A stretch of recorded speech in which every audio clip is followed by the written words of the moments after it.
Не ни беше лесно да направим този филм, но вярвам, че истината трябва да се знае. Истината, разбира се, създава врагове и войни, но без нея живеем така, както живеем, се вижда навън. Едни хора, едни монаси ме извикаха в техния манастир. Застанаха с лицата и думите си доброволно пред камерата. Вярвам, че няма да се отметнат.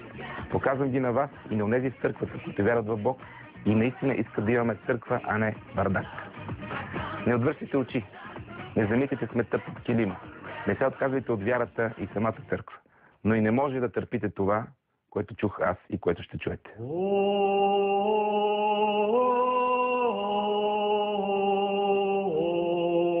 Представете се. Ами аз съм отец Андрей, монах Андрей съм от манастир Света Марина в Варненска Великопреславска епархия. От София дойдохме, за да ни разкажеш някаква история. Твоя история, лична история, нещо, което се е случило на тебе и в разрез с каноните?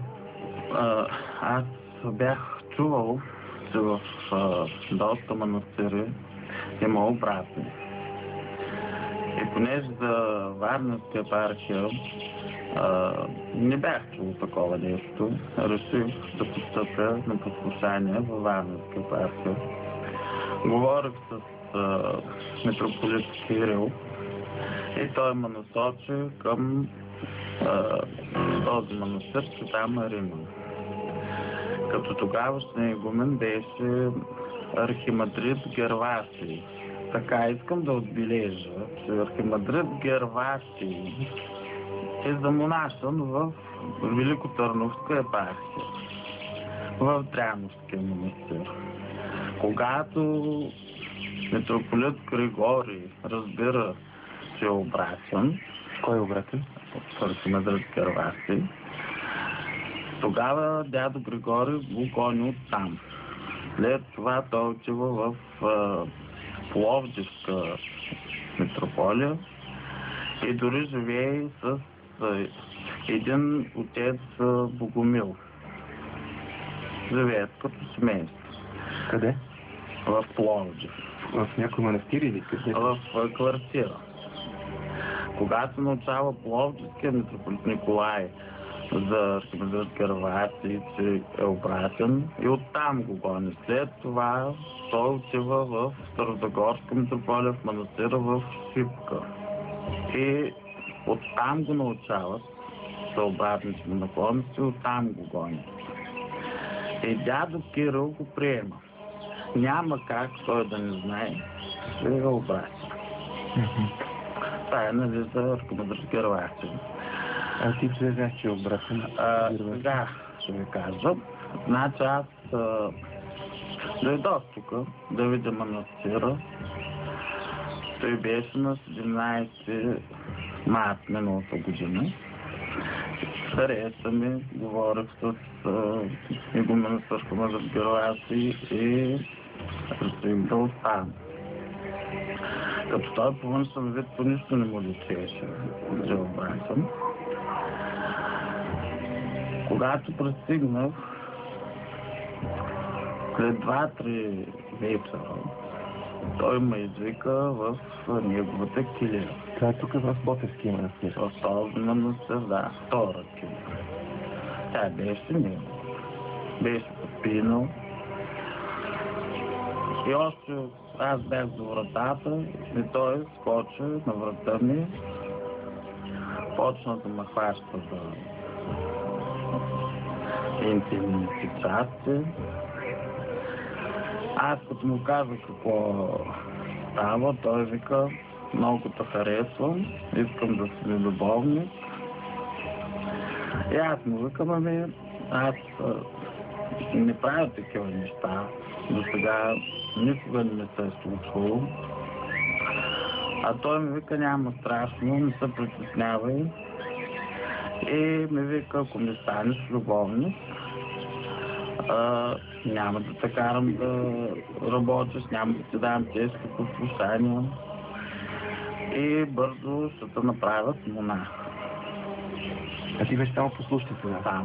Там бях послушник. Току-що бях дошъл за послушник. И И тогава аз, дето казва, в чудо се видях. Не можах, нали, да реагирам веднага. И ми направи една първата вечер. И аз викам, той ще му оставя на мира. Добре, но той идваше, значи той не беше тук, той си беше в Добрич, защото на архиерейски беше. Идваше всеки петък и стоеше до понеделник. На следващата седмица, като дойде, пак ме извика и пак искаше да правим. Той на тебе да ти направи селация. Да, но тогава искаше всичко. Втория път. И така, той се повтори 3 пъти. А той през това време започна да се кара с мен, започна да ми държи сметка защо говоря по телефона. А той де-факто започна да ревнува. И работата беше там, че нито ме учеше на нещо да науча, нали, върховно нищо, де-факто той ме взел за любовник. И той ми го каза, че са идвали много момчета да искат да са послушници, но той харесал мен. И аз мислех и... Това може ли да стане? Тогава може ли да някой кирия да го сложим? При бърговата. Прибери го в някой кирия. Не знам дали това ще ви разведри, но в манастира имаше един папагал, клетка, който много странно започна да реагира, когато чу думата. Когато отец Андрей кажеше и папагал свиркаше. Това е звукът, който чувате. Прилича на виц, но не е виц. Тъжно е. И аз мислех, се чудех какво да правя, викам сега аз имам желание, нали, да служа на Бог, да стана монах. Един вариант беше да се тръгна, другия вариант беше да кажа на митрополита. Казай на митрополита. Ами тогава аз, нали, още като нов, нали, дошъл, не знаех как е реда. И се оплаках на отец Прокопи. Отец Прокопи уведоми митрополита. А през това време, нали, преди да се оплача, идваше тук, ставаха, не се казва оргии. Кой идваше? Идваше един отец Серафим. Той не е в манастир, той се живее в къщата в едно село до Търново, Бряговица. И идваше, караше цяла кола момчета. Копанарчета такива. Власти, или как да, от тях, да.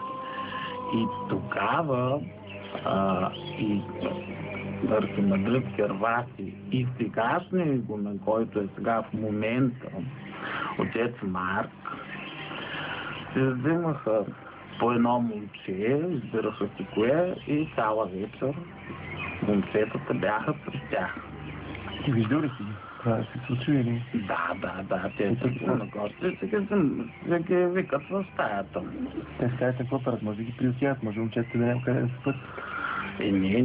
Не, защото аз съм ги чувал като обсъждат драмата на кой колко му е голям. Когато казахме на митрополита, той изпрати 3 свещеници от Варна да дойдат тук и да пишем обяснения. Като написахме обяснението, излезна, че митрополита иска да ги прикрие. Но... Кирил поиска да ги прикрие? Да. А вие написахте обясненията? Написахме. Те стигнаха до него обясненията? Стигнаха до него, но никаква реакция нямаше. Искаше да ги прикрие. След това, обаче, вече там има малко заслуги отец Прокопи, той се възпротиви така защото той ходеше, нали, се виждаха с дядо Кирил, се възпротиви и благодарение на него махнаха Гервасий. Къде го пратиха? Значи, те го пратиха в един манастир Петър Павел, сам че той не отиде там, защото стане майката ми на митрополита. Просто ми стана ясно, че не може да се прави каквото иска. Да. Защо не го уволнят в църквата, как се нарича това при вас? Да го не извергнат? Трябва да питате митрополита, защото митрополита защитава обратно. Това е и до ден днешен нашето обяснение. Ти говориш пак за митрополит Кирил? Да. Значи, след това манастира остана без игумен. И ми се обаждат на мен от митрополията секретаря и ми казват, че игумен на манастира ще бъде отец Марк.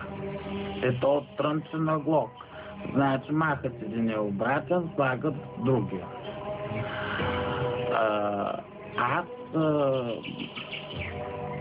поисках като сложих отец Марк и писах молба до митрополита да му освободи, защото и баща ми е болнав, нали, това е другото нещо.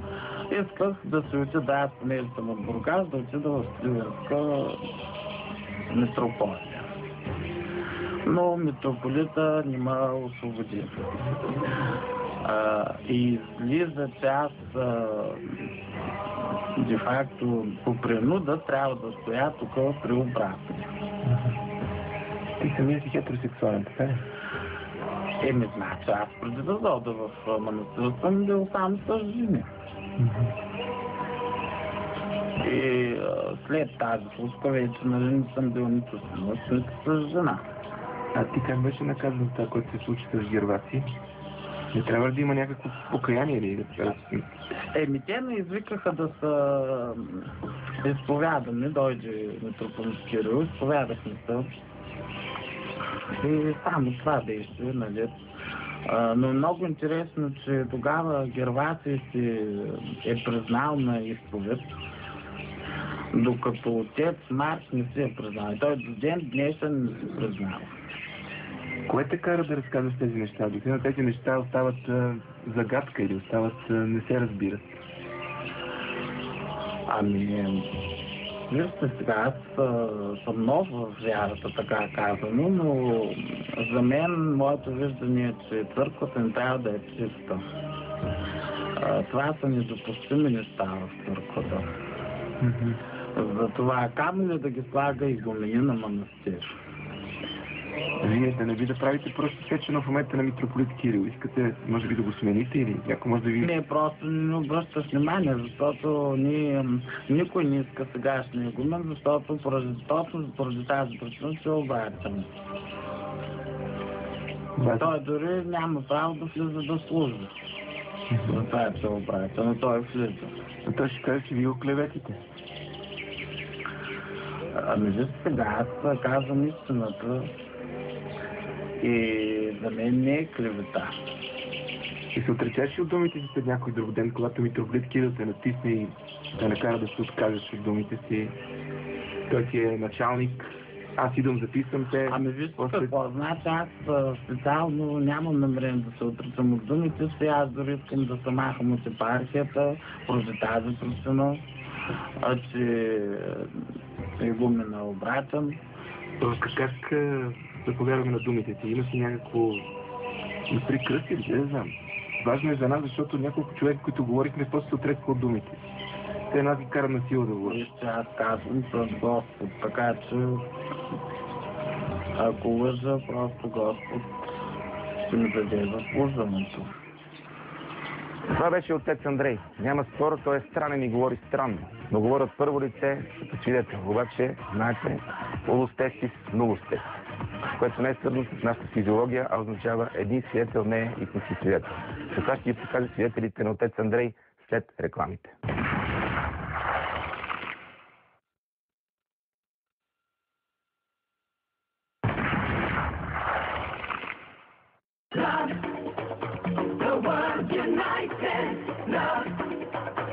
I'm so excited, free, our constitution, sexual revolution.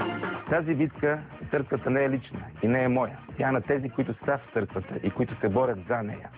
Борят се канонът да не се престъпва по най-лошия начин. Отдавна слушате слуховете за това, че църквата е поминък на обратните. Там те намират спокойствие, послон и сродни души. Това отвръща мирението от църквата, отвръща ктиторите. Някой обаче толерира обратните в църквата. Това трябва да се чуе и да се разбере.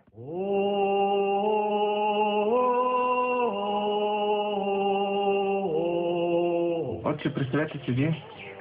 Аз се казвам отец иеромонах Аверки. Накратко, наскоро навърших 50 години. Моят път, който извървях до тук, беше доста дълъг и трънлив. Но явно това казват изтъкнати духовници, защото в нашата църква има, както и величави грешници, но има и наистина святи хора. И казаха, така ти е било определено, защото, за съжаление, на 43 годишна възраст почина пресвитерата ми през 2009 година. И така аз едва на 47 години останах вдовец. И понеже започнах стремежа си към замонашване, трябваше да се намери духовен старец. Видимо, митрополит Кирил се опитваше така да ме отклонява, макар че призна, че това е мое право. И дума по дума стигна до там, че духовен старец. Какъв духовен старец? Нали, аз съм бил свещеник на 20 и няколко години служба. Но хубаво. Той препоръча двама. Архимандрит Методий Хлебаров, който служи в Българево, и може би сте чували там за делата с Рогачево, там където се продаваха църковни земи и станаха такива злоупотреби. Другият архимандрит Гервасий Белухов, за който той спомена. И понеже Мировското му име е Георги Белухов. Понеже архимандрит Методий Хлебаров, ние бяхме съученици в семинарията и го познавам, че не само, че е ексцентричен човек, ами също за него се носят упорити слухове, че е мъжеложест, така е официалното, нали, това, което обратно, това е мъжеложство, което е гнусота пред Господа, нали. И затова аз, без да изтъквам причината, отхвърлих Методий, въпреки че той беше предпочетен. И прия Гервасий. Отидох. Гервасий в интерес на истината по нищо не му личеше, нали, нито по гласа, нито по някакво поведение. Така, но може би това, че аз се застраховах, доведе до това, че към мене не са правени такива попълзновения. В смисъл казах, но виж какво, че това е гнусота пред Господа. Аз не те познавам, не знам какъв. Той на колко години? Той е 73-та година, значи 11 години по-малък от мен. 39 годишен. Да. И му казах, не съм и някой фанатик, нали, да ходя да се тупя, но викам, първия път отказвам, втория път викам, ако трябва чупя ръце, крака и само през трупа ми, викам, може да се постигне успех. Да. Можете пикне. Да. И за това той каза така обаче, под предлог, че тук нямало кили, ма отклони. Да не си тук. Да не съм тук. Писа, че манастира се издържа от тези средства, а пък и ти няма кой знае какво да научиш от мене, и убеди митрополита да карам послушанието си в родния си дом в град Варна. Така че, за съжаление, за тези вакханалии тук аз не съм свидетел с очите си, но все пак и в един съд се вярва, когато има обвинение, нанесено от двама или трима свидетели. Така се и казва, и за презвитер обвинение не приема, освен ако е нанесено от двама или трима свидетели. Какво може да ни кажеш като потвърждение на неговите думи? Сега, в продължение вече историята, един ден, 25 юни миналата година беше, изведнъж точно бяхме на Еньов ден на патерица на отец Янко в Владиславо, звънят от митрополията, веднага да се явя, отивам. Аз си секретаря и казва, че ще бъдеш духовен старец на отец Андрей. И така, пристигнах в манастира, тук и приех духовното ръководство над него. И вече от тях се научих каква каша се е забъркала. Добре, кажи, какво може да кажеш за Герваси, това, което знаеш, или защото наистина само неговото свидетелство е само твърде субективно? Ами, за Герваси знам още нещо, нали? Защото все пак той ми беше духовен старец. За мен не беше безразлично какво и направил. И затова го запитах, отче, викам, аз ти гласувах такова доверие, че ми стана духовен старец. Каква е истината? И той каза само това, аз си признах греха.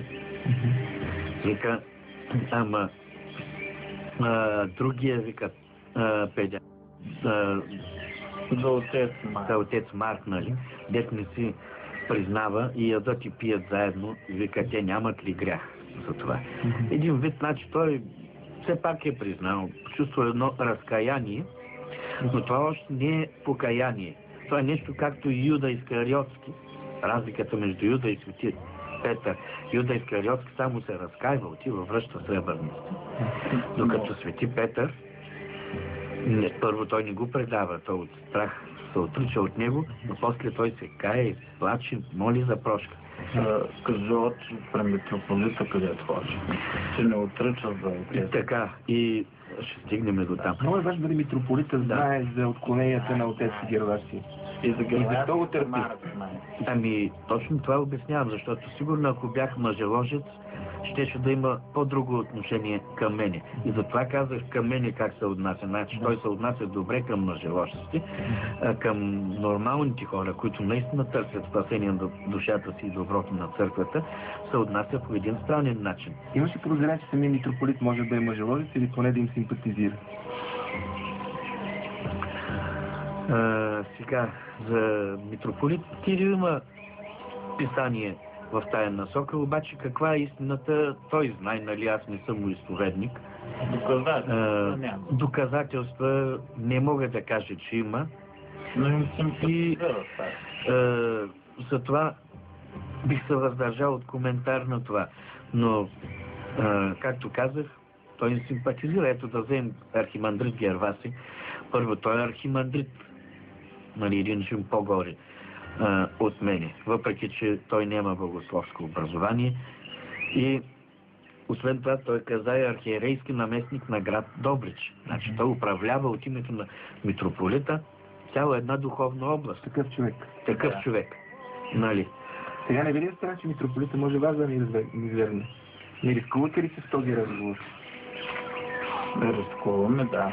Сега вижте какво ще ви кажа. Аз за това ви казах, ако сте дошли да говорим истината, ще говорим истината. Защото наистина ще кажа Veritas odium parit, но Veritas vincit omnia. Значи истината поражда омраза. Но истината побеждава всичко. Аз и безстои не съм долюбван. Ето да погледнем и третия му архимандрит Лонгин, който с страшни злоупотреби и който също с слухови за такива. Значи, третия архимандрит пак на митрополит. Имам чувството, че за да станеш архимандрит, значи трябва нещо да не е наред. Когато нещата са наред, най-многото иеромонах, защото трябва все пак да някой да служи в тая църква. Има ли си среща с митрополит Кирил, където си му докладвал за тези неща за Герваси и той как е реагирал? За Герваси не, защото той беше освободен. Да. Но когато приех игуменството, като чух, нали, аз му бях и духовен старец, нали, му дадах покаяние, но много се страхувах да не би той да се подхлъзне и той да продължи. Покрай Марк пък, да продължи с него. Да. И понеже митрополита махна Герваси, но Марк го остави тук.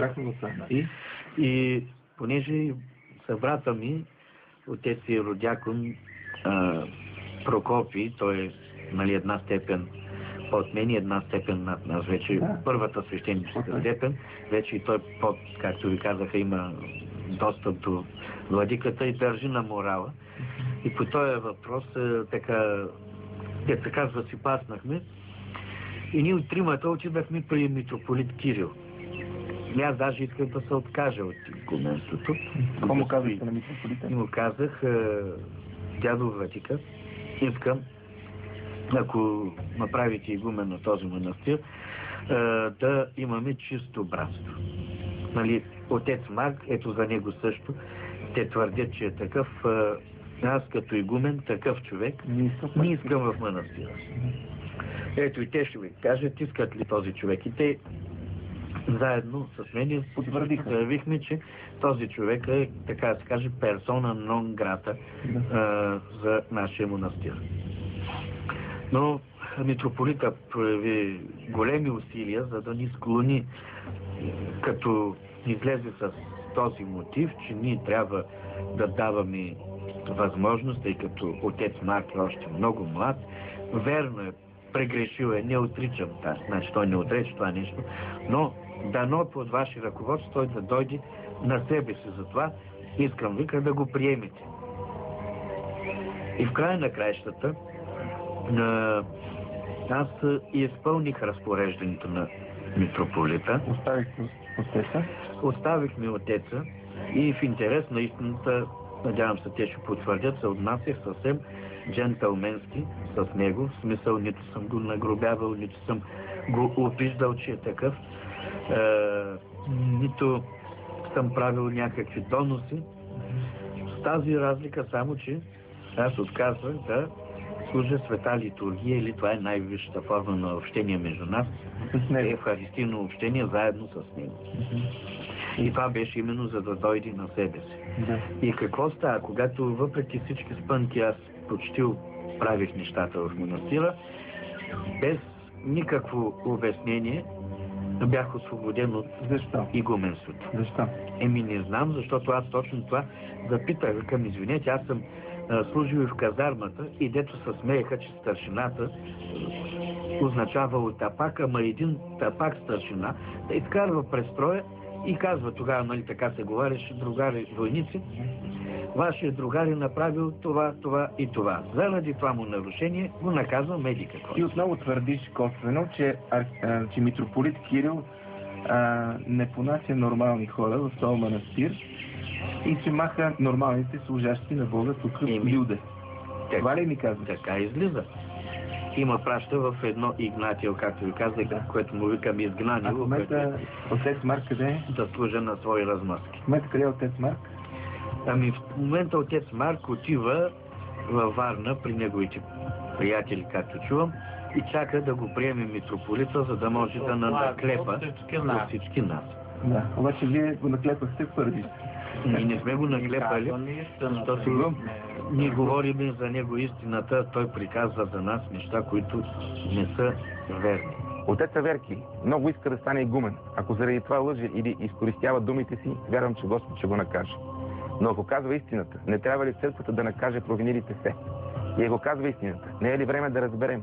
Гей поповете в тази енория се издигат от митрополит Кирил. Дано да е станало ясно.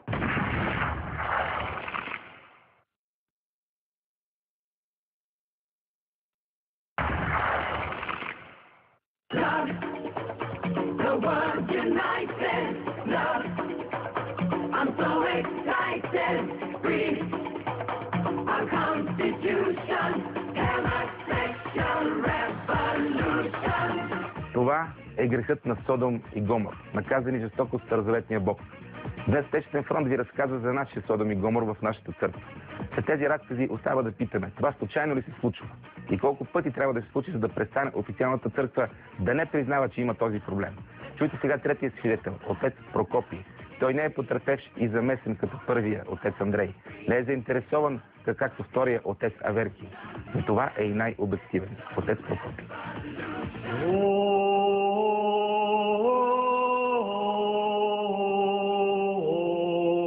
Представи се, отче. Аз казвам Росен. Дойдох на послушание в манастира Света Марина преди 2 години и половина. И така, като послушник при Герваси, се замонаших преди 2 години. Дебютираме за монаши. Постоянно пребиваваш тук. Долу-горе съм запознат косвено с нещата, които станаха. Потвърждаваш ли те на отец Андрей? Ами аз нямам точни доказателства и виждания по тези неща, но косвени така, както той каза, когато са идвали хора тук в манастира.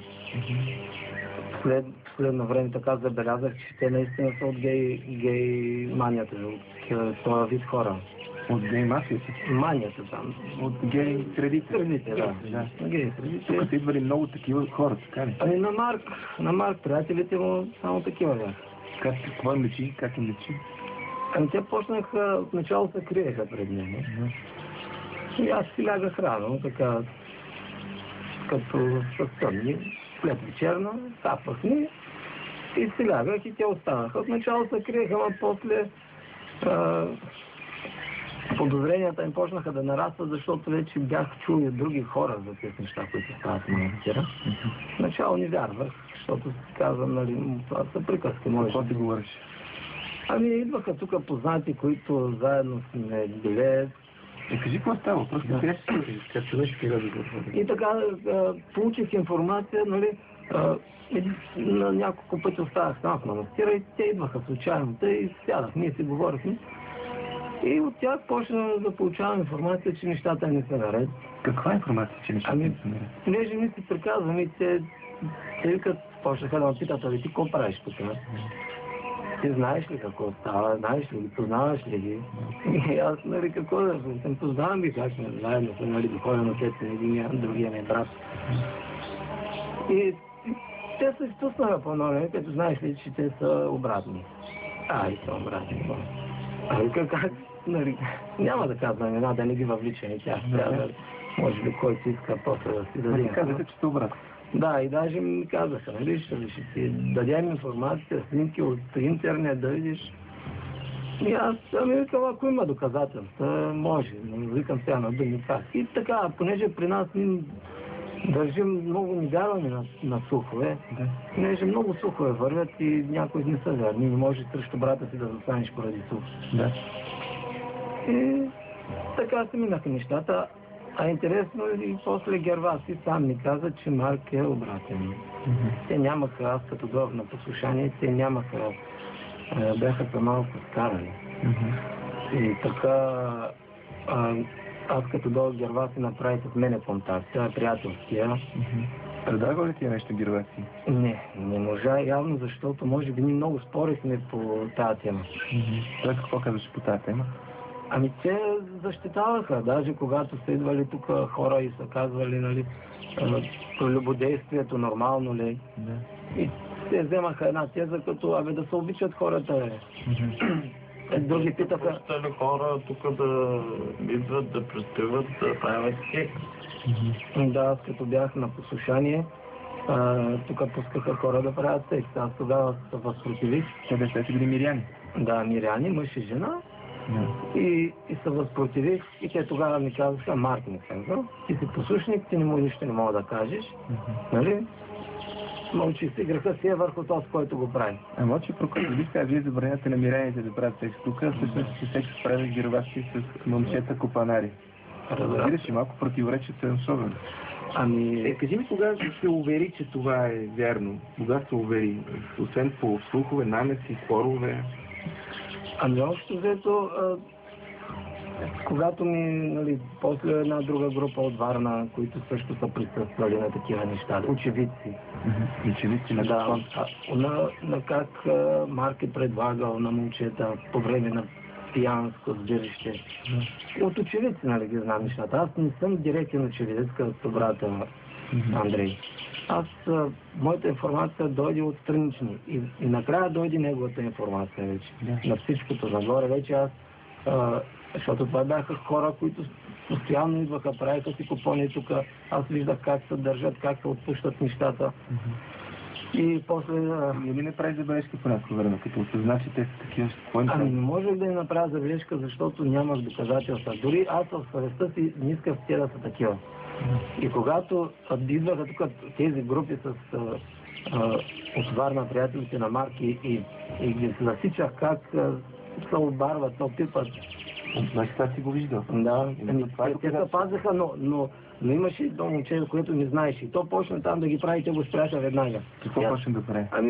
Почна там да го пипва по краката и другите веднага казаха, чакай, спряха. Заради тебе да, и се пазеха. И така вече аз почнах да усещам нещата, но те си вика, може би пък ще им проповядват, ще им говорят, може би зато идват приятели.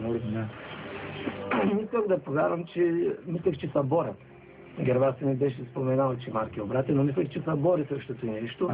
А може ли тези приятели, може да им говоря, нали, да им помага по един начин. Така исках да е, нали, но явно после не излиза. Какво би направил ти, ако имаше власт сега? Би ли служил с гейове, свещеници тук? Не трябва да се служи с такива. Има си канон, има си начин как се постъпва от църквата.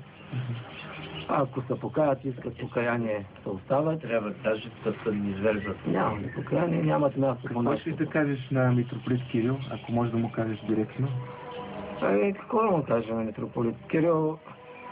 Значи, през тази една година на битката, аз утвърдих, нали, в моето мнение и разбрах, че всъщност благодарение на него тези хора прибързват манастира. Каква битка обаче има тук? Тук е битката повече между никак да постъпим в ситуацията. Да устояваме ли, да държим ли, или да се примирим и да се мълчим. Има много начини на действие, ние направихме всичките. И устояхме, и мълчахме. Отче Прокопи, ти докладва ли си на митрополите какво се случва тук? Казва ли си на митрополите? Казах му, да. Даже още когато, нали, стана проблема тук, дойдоха хората от митрополията, представителите. Но интересно, разследването беше спряно. И дядо Кирил ми каза на среща с него, че нещата си продължават, да се стоим по същия начин, няма да се притесняваме. Тогава аз, разгневен на Герваси и на Марк, може би ядосан от цялата ситуация и заради развращението на брата, което са направили. И му казах, нали, че с такива хора няма да служа. И му казах, че това не е редно. На тях им казах? На митрополит Кирил. Митрополит Кирил каза, да. Той как реагира? Той ми каза, не, ще свиш там, няма, трябва да свикаш с тези неща. Така ли са? Да. Как те казах, че въжмисното се изобличава? И аз тогава направих един бойкот, взех отпуск и се прибрах в Търговище един месец. И казах, докато има такива работи в манастира, няма да дойда. Всъщност след неговия бойкот тогава махат Герваси, иначе нямаше да го махат. Какво е мъжелоството за тебе? Мъжелоството за мен е, както го знаем от нашия Господ, извращение на ума, извращение на тялото. Това е предателство спрямо себе си. Ти се предаваш и вече оттам нататък си способен да предадеш и близките си способен си да предадеш и Господ. Ти си предател вече. Това е какво предател? Това е на всичко. прелюбодейство в най-тежък. Извращение на собствената ти природа. Като се изврати една програма, тя почва да работи по друг начин. Не сте ли съгласни, че обществото вече става все по-модерно? Може би и вие трябва да допуснете в църква, защото обществото ги допуска такива хора. Може би и вие трябва да допуснете такива хора в вашите среди. Или поне да ги търпите. Това е нашата битка. Това е нашата битка, която Господ ме е повел. Коя битка? Да запазим чистотата на вярата. Може да се допуснат, но тогава пък ще направим компромис с Бога, ще оставим Бога. Аз бих казал, че именно заради този модернизъм Господ е погубил градовете Содом и Гомор, точно поради содомски грехове. Те така се и наричат тези грехове. Значи това е битка с тези хора, да? Това е нашата битка за запазване на вярата няма да е чиста. Вярата няма да е чиста, ако такива хора проповядват. Вече не сме християни, а ставаме продажници на Христос. Да. Съвкуплението чрез законен брак води до възпроизвеждане на човешкия род, което е главното предназначение. Плодете са и се множете. Докато съвкупление между двама мъже или между две жени не се получава потомство. Това се получава венерически болести. Да, то болка създава мъжа и жената. Не е естествено вече извращение на човешката природа. Какво трябва да е наказанието на отец Андрей? Той се е поддал на този грех. Наказанието трябваше да има някакво наказание, но така е станало. Няма значение. Съгласен ли си, че не сте достатъчно строги и позволявате на места, позволявате наистина ужасни неща в манастири? Че и го отричате предпоставки. Митрополита е този, който трябва да държи чистотата на вярата. Когато той падне, пада и цялата епархия, която държи. Влиза греха в епархията. Още повече той има огромна власт. И ние отначало, нали, се насочихме битката срещу Гервасия и срещу Марко. И сега срещу... После разбрахме, че основната вина е в митрополита. Не, той ги... Толерира ли ги митрополита? Толерира ги една година вече, даже не ги толерира, ами и ги връща. Закрили ги направо. И ги закрили? Да, закриля. Основната грешка стигнахме той звучи в него. Няма как, иначе ще има чистота. Вие не искате игумен гей, това не искате. Не искаме, да. Даже въобще геовите в църквата не искаме. Не искаме такъв човек в манастир. Обаче нямаме власт, нали? Не знам какво мислите. Аз знам, че има провидение. Навръщане от Добрич качих на стоп един друг поп. С сини очи и светло лице. Поп Николай от Див Дядово. За малко не се сбихме в колата. Остана впечатление, че отец Николай изпитва търпимост и братска любов към геовете в църквата. Дано да не съм прав. Твърди, че тези хора са болни хора, но твърди, че не било грех да се служи с тях чак пък толкова света литургия. Докато католиците ни звергат своите свещеници педофили, докато други църкви се опитват да се покажат чисти пред света на миряните, нашата църква прави това, което се правеше по времето на социализма. Отрича се един грех, който по канон се нарича страшен и гнусота. И се гонят носителите на лошата вест. Аз от името на нашето братство манастира Света Марина село Ботево, отец Аверки, отец Андрей, заявяваме, че не сме съгласни да служим с обратни, с свещеници, монаси, иеромонаси, епископи, патриарси. Очаквахме отговори от дядо Кирил и отговорът дойде. Тримата монаси, които видяхте, са изгонени от манастира, защото говорят. Назначеният нов игумен е гей. Това се случва днес. Ще продължим да ви разказваме, защото трябва да се знае.